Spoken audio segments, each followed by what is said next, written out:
Welcome to the Multiply Your Success podcast, where each week we help growth-minded entrepreneurs and franchise leaders take the next step in their expansion journey. I'm your host, Tom Dufour, CEO of Big Sky Franchise Team, and in today's episode is an extra special episode as it's the celebration of our podcast's 4-year anniversary. So a big thank you to all of our loyal listeners and to you who have been a part of this journey. And I always remember our first episode because it was released right around Father's Day, where I had a chance to interview my dad. So a happy Father's Day to all you dads out there. And on our celebration episodes, I always like to have a special topic or a special guest, and today is no different. I was honored to have the opportunity to interview Brad Sugars, who is the founder and chairman of ActionCOACH, which has over 1,100 franchises in 83 countries.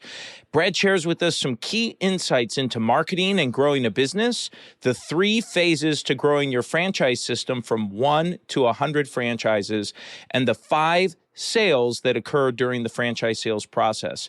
Now, Brad is the founder and chairman, as I'd mentioned, of ActionCOACH, which is a multi-million-dollar franchise providing results-driven education and business solutions to entrepreneurs and executives around the world. Since starting in 1993, Brad has scaled up his venture into an award-winning global enterprise that coaches 15,000 businesses on a weekly basis, helping them grow, sustain, and succeed.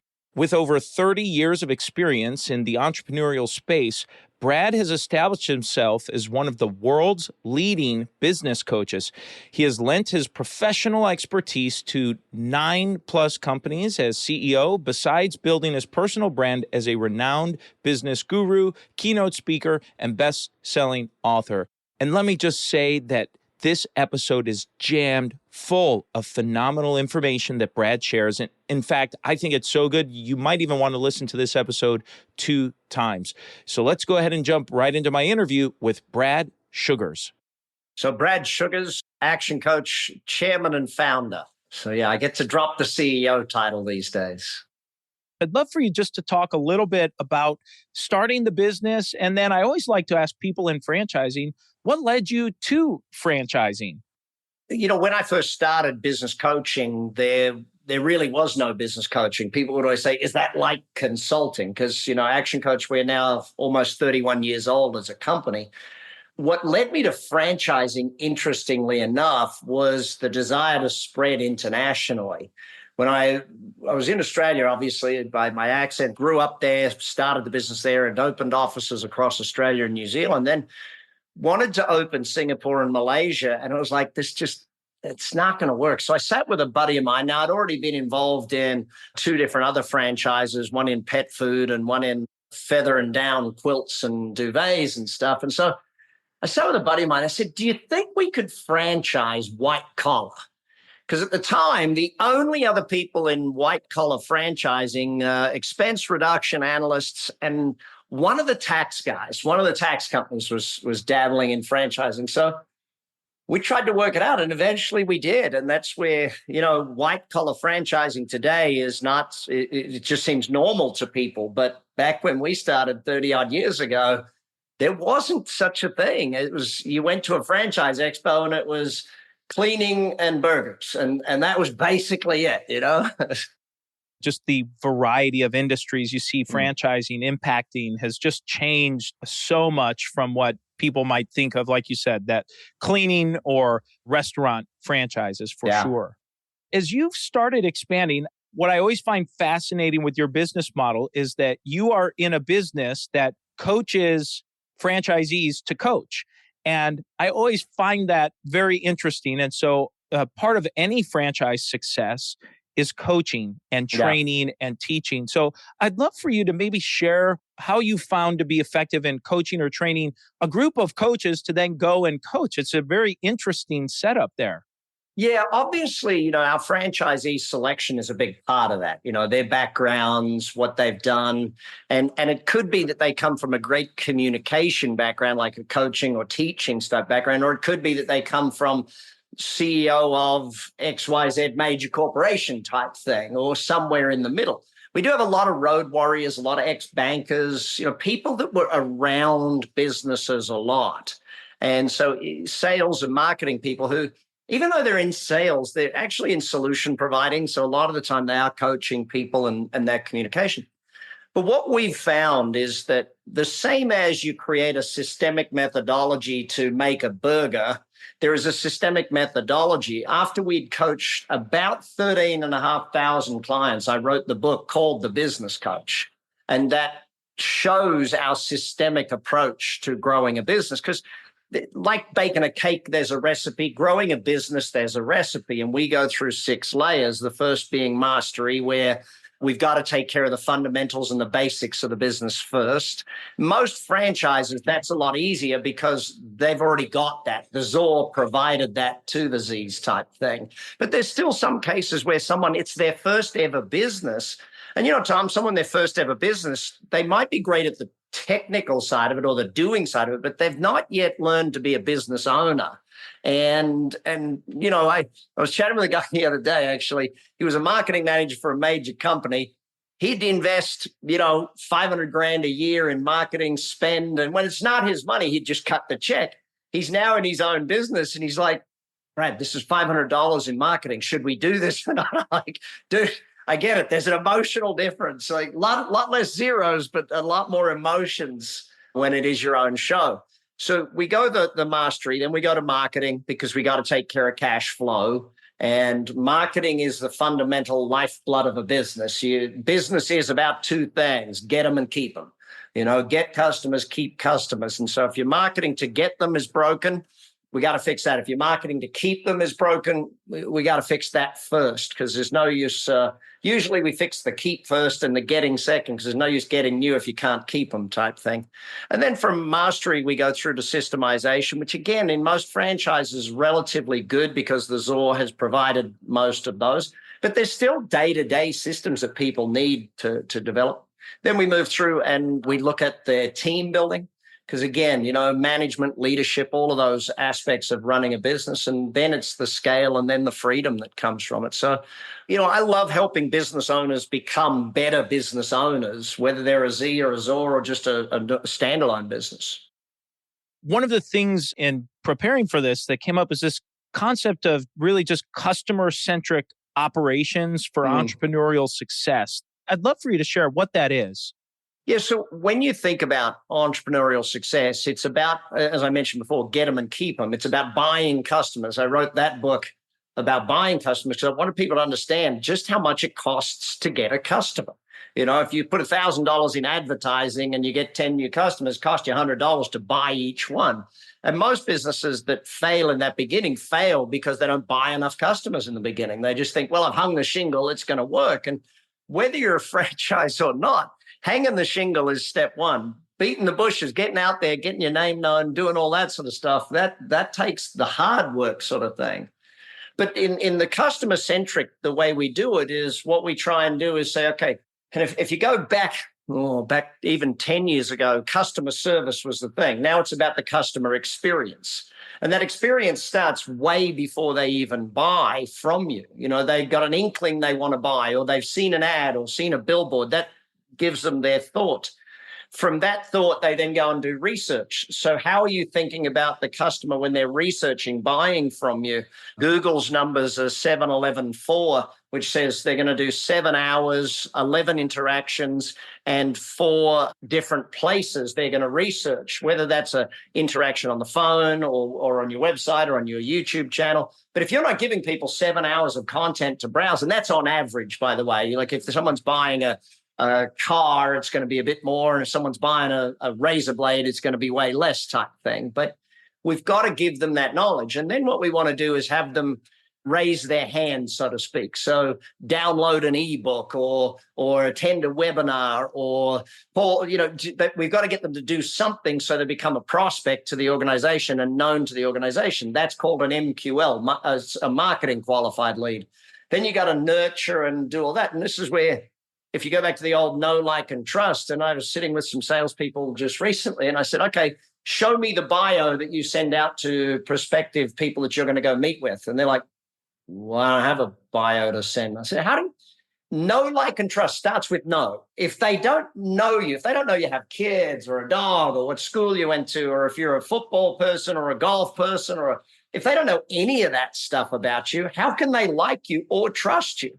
Like, and then I say, okay, so where in the process do you have a sandwich with people or a beer or a coffee? Where in your sales process do you do that? They say, well, we don't really do that. We do a lot of Zoom. And I'm like, oh my God. First of all, Zoom, an hour face-to-face is worth 5 hours of Zoom, right? We have to, that's just come out of Wharton. Wharton has just proven those sort of numbers, right? And so how do they like you if they haven't eaten something with you, right? Know you can use video, you can use testimonials, you can use a bio, you can, whatever it is, chat with them. But to like you, they've got to have broken bread with you, okay? So make sure that happens.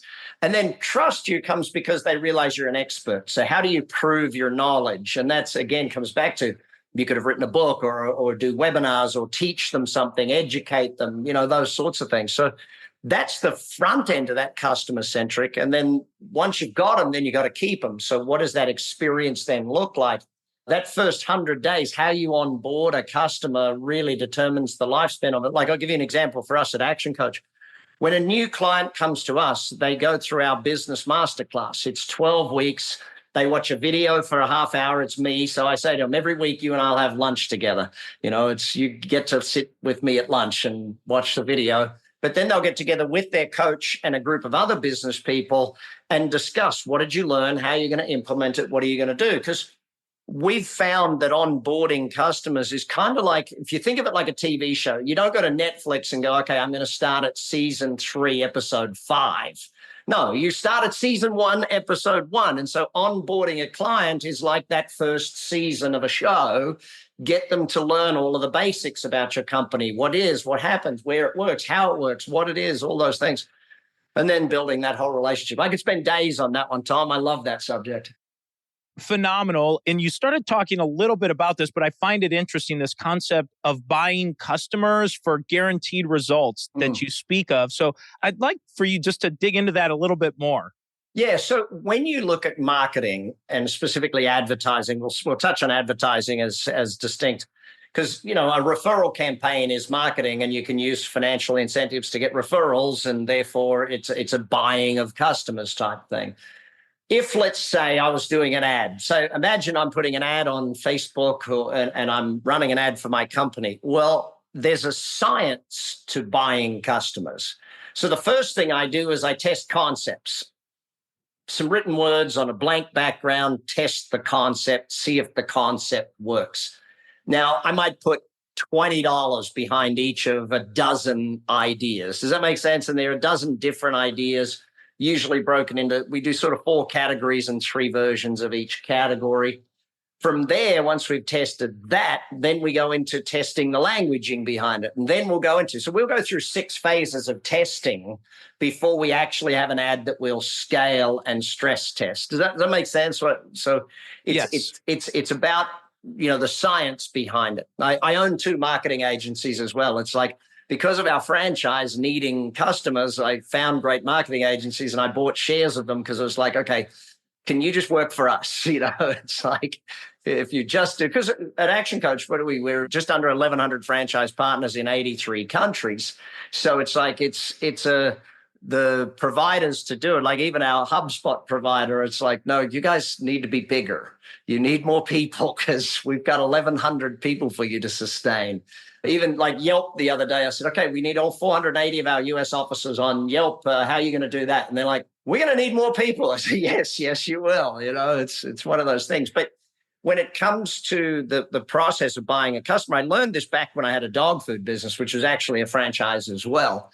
In that business, we put vans on the road. We had veterinary nurses who home delivered the dog food, fresh dog food. It went out every 6 weeks to the customers and to the pets.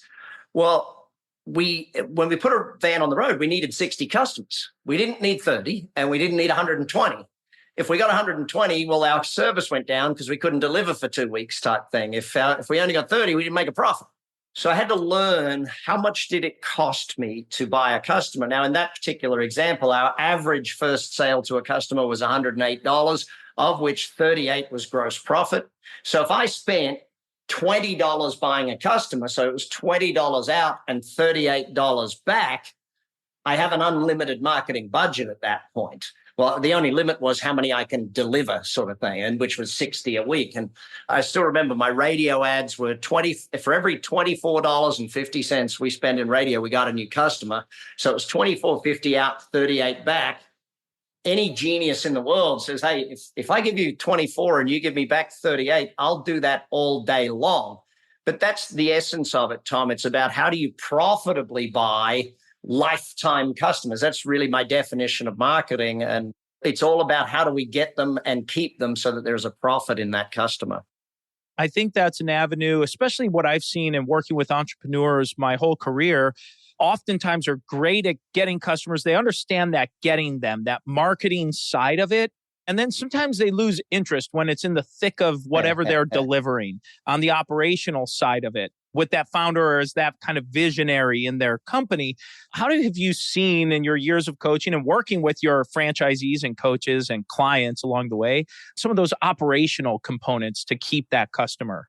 Yeah, firstly, the philosophy has to be understood that profit comes from repeat business. You do not get profit from first-time customers because the cost to buy them chews up the profit of getting that brand new customer type thing. The only way you make profit in business is repeat business. Now, repeat business, my formula for it is pretty simple. Relationship times results equals the retention of them. So you got to have a great relationship and you got to have great results. So the results are, if you're in a restaurant, the results are great food, great drinks, great service, great atmosphere type thing.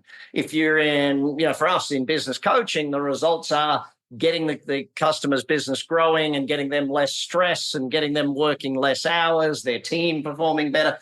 So you've got to get the results, but you've also got to build relationship with people. And relationship rarely happens when you're discussing business. See, people think that, okay, I'm doing a meeting with my customer, I'm going to build relationship. No, you just spent 4 hours talking about the installation of that big piece of machinery they bought. You didn't actually build much of a relationship. Relationship happens in off times, so nurture the relationship with communication, with those sorts of things. And that's where that whole, you can use a lot of technology to assist in relationship building, but it never actually replaces old Tommy Hopkins, the belly to belly. It never replaces that human interaction time, and it never replaces that. So when it comes to the operating side of things, fundamentally, and I sort of think about this way, that unless you delight a customer these days, you're not getting repeat business. Unless they're posting on social media, they're not excited about what's going on type thing. And so we use, and from a marketing side, ratings, testimonials, reviews, they are three of the most important parts of any marketing plan that exists. And yet most companies don't have that in their marketing plan. Video testimonials today is possibly the most powerful thing any business person can do for their business. Your customers can outsell you 1,000,000 times, So those sorts of things are really important. So what we look for in creating retention is creating an emotion.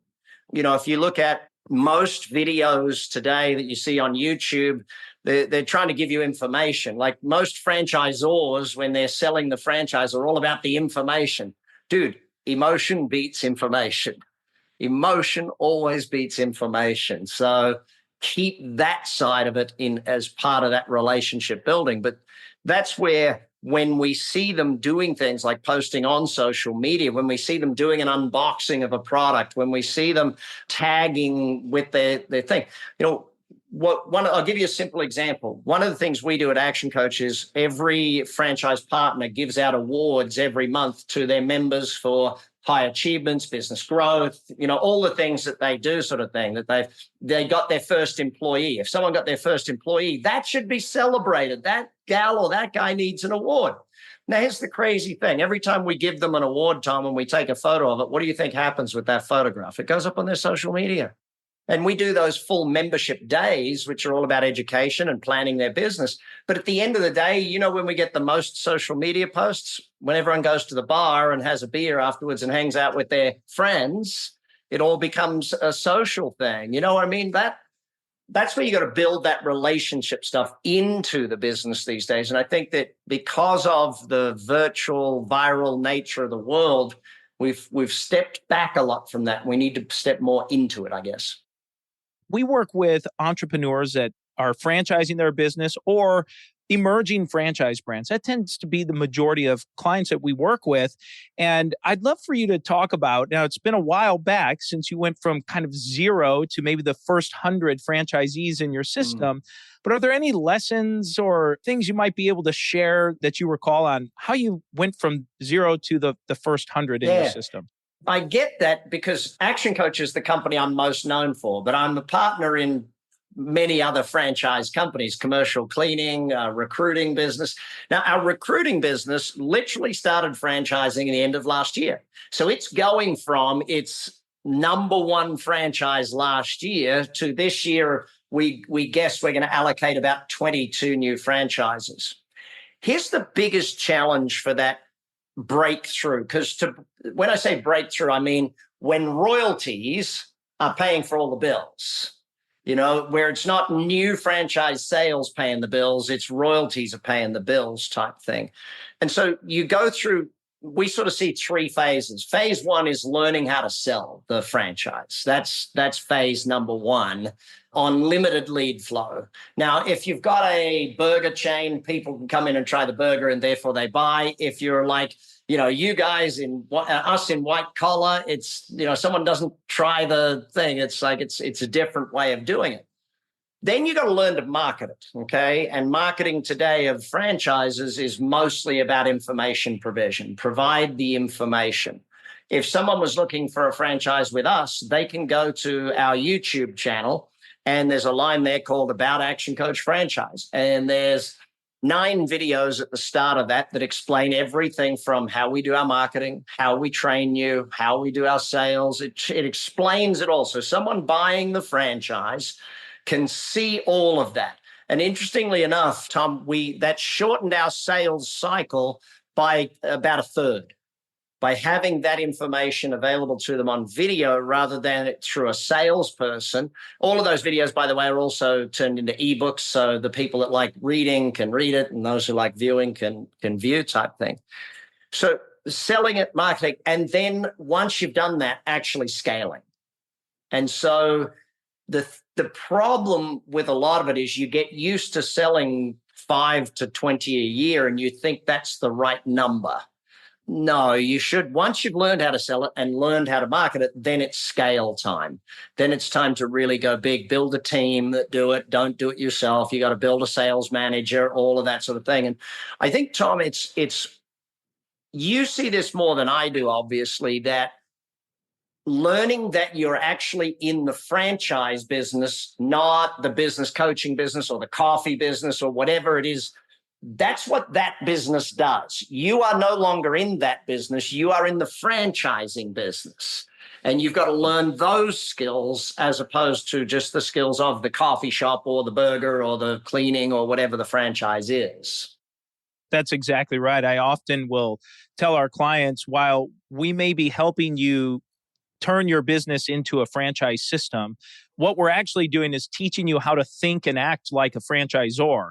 That's really what we're doing. Is it's almost really a paradigm shift to go from this operator or in many cases company-owned mindset to a franchise, sell, train, support, help others use your system to grow the business they want to grow with it. Yeah, you don't sell coffee anymore, dude. You sell dreams and goals. So stop selling coffee, start selling dreams and goals, because that person coming to you, and I, even back to know, like, and trust, with my team the other day, I said, okay, that I just went through their prospect list. I said, how many kids does that guy got? And someone said, I don't know. Well, you're not getting that sale. Does that person have a dog or a cat? I don't know. Okay, not getting that sale. So a lot of those things that apply just in any business apply to this most definitely. But someone joining a franchise, I always say there's 5 sales for someone joining a franchise. Number one, you got to sell them on having their own business. If they've already had their own, then you don't have to do that as much. You got to sell them on the franchise concept, the idea, the industry of franchising. And if they don't believe in franchising, they're not buying. Third, you got to sell them on the industry that you're in. The actual, like our profession of business coaching, we have to educate them as to what is the profession, how is it growing, what's happening, what's the market size, what's the numbers, where's it moving to, etc. Fourth is you got to sell them on the company, okay, and then the fifth, you got to sell them on the territory that they're getting, because like they might not like that site or that territory or that spot. It's like, so there's a lot of selling in franchising that people miss. And I think a lot of people lose sales because they just try and sell the franchise and they forget about the fact that this person has to learn to have their own, have to want their own business, has to want to be in franchising. And that's where I think a lot of franchise brokers do a phenomenal job of educating the prospect about franchising, about having their own business and that sort of thing, and then steer them to a brand type thing. Emerging and new franchise salespeople, new franchise brands, one of the things I think they often don't realize is how long that sales cycle is. And so you have a lot of time and opportunity to do what you said, get to know these people and learn about them and go through those stages that you just described. Yeah, I don't know about what you're seeing, but our average is around 77 days. And we've brought that down, and we keep trying to bring it down. But, if someone's leaving a job or if they're doing something, and oftentimes someone's been looking for a franchise for years and they're looking for the perfect one. And that's one of the first education pieces I do in my webinars. And I said, there is no such thing as a perfect business. There's perfect for you. It's like there's no such thing as a perfect partner or spouse. There's just perfect for you type thing. But also, I think when someone's joining a franchise, I've bought a lot of companies over the years, and I find when you get to about 80% of the way through the purchase, what happens mentally is you start looking for reasons not to. And I warn all of our potentials. I say to them, well, listen, because we only accept 1 in every 115 applicants. We warn them with a very clear thing. We say to them, listen, at some point, you're going to be ready to make a decision, and then you're going to start looking for reasons not to. And even though you found 100 reasons to do it, you can find one reason not to, and you can let the emotion, because there's 2 big emotions when you're making a major life decision, fear and excitement. And if excitement's got you to 80% and then you let fear take you out at 80%, then that's crazy. At 80%, pull the trigger. One way or the other, just say yes or no, but you'll never get to 100% until you've done the training and opened the store type thing. I think about when you were describing your average, I was speaking with a client the other day who had let me know that a franchise candidate she's been speaking to for a year moved forward. And I was thinking about the average, and there are always going to be those folks that you've been speaking to that they've kind of gone dormant, or they're back, or they kind of teeter back and forth. And then finally they make that decision. Yeah, they ruined my average. But the interesting thing is, though, we actually learned several years back, Tom, that if someone takes too long to make a decision, we're probably not going to want them. And it's not that they're taking long to make a decision. We've found they can make a decision in 6 weeks. So 6 weeks of education from us to them and them to us, they can make a decision. When they start is a totally different question. Like that lady probably said, you know what, I'm going to do this, and then went away and found the money. And then I was just on with my partner in our HR business, and he said, there's this one lady, and he said to her, listen, you can't buy our franchise right now. You need to go get a job, stabilize your family's income, stabilize what you're doing, stabilize yourself. In 90 days, I'm going to reach out to you again and see if you've stabilized. But in 180 days, then we'll talk about buying our franchise. Right now, though, you can't. I'm not going to let you. Do you know what I mean? So sometimes you've got to, the decision is quick. The justification or the right timing might take longer. And I think you're right for that lady that ended up buying this franchise. She had made the decision a year ago and just had to get things in working order to make that happen. I think that's exactly what it was. Yeah, I love when they take a long time, but I'm also like, come on, dude, let's get you going. And then that one thing they say, though, later is, oh, I wished I'd started sooner. It's like, I do too. I wish you started sooner. Every franchisee I've ever run into always says, I wish I had started a year sooner, 10 years earlier, or whatever the number is. Well, Brad, this is a great time in the show where we make a transition. We ask every guest the same 4 questions before they go. And the first we ask is, have you had a miss or two on your journey and something you learned from it? a bunch of misses on my journey. I think the biggest thing to sort of learn, probably two things. Number one, trust but verify. If you don't have systems in place to check on things, don't expect it to go the way you wanted type thing. It's like if there's no checklist, there won't be consistency of performance type thing. I think the second is the biggest thing that I wished I'd done was gone faster in this thing. I wore it as a badge of honor in the beginning, and I was proud that we bootstrapped our way through it sort of thing. And I kind of really wished earlier on I'd gone and found a capital partner and, grown a lot faster than we did. Even though we grew very fast, but I still think with a capital partner, it would have been different. You have lots of awards and accolades and accomplishments. Are there a few highlights or wins you'd like to share? Most of the highlights for me are watching my franchisees grow as business people, as families. Like actually, probably two big things that stand out for me. Number one, we are coaching in 3 communist countries. We have franchise partners in 3 communist countries coaching business people and entrepreneurs. And I think that's kind of a very cool thing.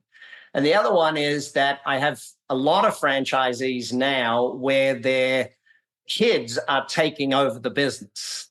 And it's like they've been with me 15, 20 years. Now their kids are old enough and the kids are stepping in and running the company and allowing them to step back and retire type thing. To me, that's kind of a really cool thing that we've created a business that's been around long enough and stood the test of time to be able to have generational franchise partners, to have franchise partners who are, and we use the term partners because that's what they are. They are our partner in business. We're just a very minority shareholder in the revenue stream. Excellent. I love those stories. Well, let's talk about a multiplier. The name of the show is Multiply Your Success. Have you used a multiplier to grow yourself or business? I would say multiplier to grow yourself is just knowledge, just consistent reading. Jim Rohn said it to me when I was 16. He said, son, read a book a week for the rest of your life. Done that. Written 18, but read thousands type thing. Multiplying the business, two things I'll say that allowed us to multiply the business. In the early days, it was our structure, our master franchise structure, using that to partner to open new countries. So in foreign language markets in particular, and lower demographic and markets, we would definitely use joint ventures and master franchises to open those territories. But the other thing is now technology, we sort of try and stay as much as we can on the leading of technology, but even like just our education of our clients around the world, we can deliver that education 24 hours a day, 7 days a week online to them. And then they go and see their coach for the implementation sessions and how to act on it. And, of course, it's ActionCOACH. So it's, what are the actions you'll take based on that new education? But if I was to add a third, the multiplier for the business is marketing. It's just making sure that we are consistently generating leads at a level above what we can currently deliver, because a lead will take 90 days to get through to fruition. So, yeah. Great. Well, and the final question we ask every guest is, what does success mean to you? It's interesting that when you set that through, because my podcast is actually the Big Success Podcast. And so I get to ask people all the time about what is their definition of success. I just had Stephen M.R. Covey on, and so an accumulation of asking a lot of people about what success means, ultimately, I believe it comes down to fulfillment. And you can define that across the board, being it relational fulfillment, financial fulfillment. But yeah, all about that fulfillment factor, if you ask me. As we bring this to a close, is there anything you were hoping to share or get across that you haven't had a chance to yet? I think a big thing for every business owner is to realize that the knowledge you need is going to get you to that next phase. It's all about learning that next phase. If you've hit, I'll go back to when I was a kid, Tom, and my dad said it to me very bluntly. He said, you can't outperform your knowledge. If you want to earn more, you got to learn more. And as I became a better business person, as I became a better leader, a better manager, better marketer, Ultimately, if I can finish with this simple statement for anyone and if people want to come and chat with us, please jump on the website, do all that stuff, or find me on socials or whatever it is. But business isn't going to get easier. You got to get better at business. How can someone who's maybe tuning in that says, Brad, I like what you're saying. I'd love to connect with one of your coaches, or maybe my franchise system might be interested in getting involved. What's the best way to make that happen? ActionCOACH.com if you want to have a chat with one of our coaches around the world, BradSugars.com if you want me to come in and speak to your franchise group or whatever it is that you want. But yeah, we're here to help. Please reach out. Anyone that needs help growing their business, if you're struggling with something, please reach out. We'll be only too willing to give you a hand or point you to some videos that get started. My YouTube channel is full of training, and so is the Action Coach YouTube channel. Excellent. Well, we'll make sure we link that in the show notes and your podcast as well. And what's that show again? The Big Success Podcast. Yeah, there you go. Love it. Just on that subject. Brad, thank you so much for a fantastic interview. And let's go ahead and jump into our 3 key takeaways. So takeaway number 1 is when Brad talked about creating lifetime customers and how he defined that, and how you generate real profit in business is through repeat customers. And he said you establish repeat customers when you have relationships times results equals retention. I thought that was a nice, simple formula with the R's. Relationships times results equals retention. Takeaway number 2 is when he talked about going from 1 to 100 franchises, and he provided 3 phases that you go through. Phase 1, he said, is learning how to sell franchises on limited lead flow.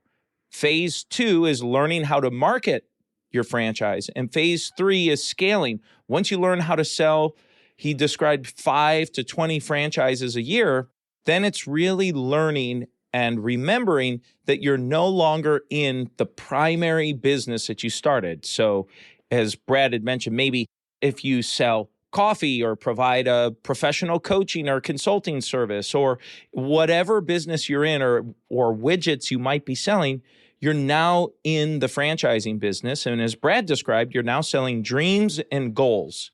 Takeaway number 3 is that there are 5 sales when selling a franchise. Sale number 1 is that you have to sell them on having their own business.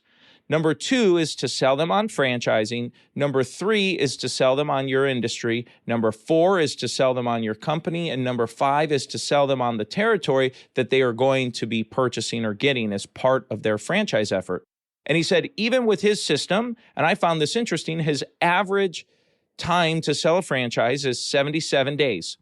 And I think for a brand that's as mature and well-known with as much notoriety as Action Coach, it's a good reminder for any franchisor or franchise leader tuning in, or maybe potentially new franchise system that's tuning in, that the franchise sales process takes time. And Brad even mentioned that it takes 6 weeks for the franchisee at a minimum to gather all of the information that they need to help them make their decision to move forward. I think it's just lots of great information for you to take. And now it's time for today's win-win. So today's win-win comes from the end of the episode, and Brad shared just some great nuggets right before we finished up the interview. And he said, you have to realize that the knowledge you need is going to get you to your next phase. And as he said, what his dad used to say to him is that you can't outperform your knowledge. And I think that's fitting as we celebrate our anniversary episode where he quoted his dad on our very first interview. I interviewed my dad right around Father's Day here. And a happy belated Father's Day to all of you dads tuning in here.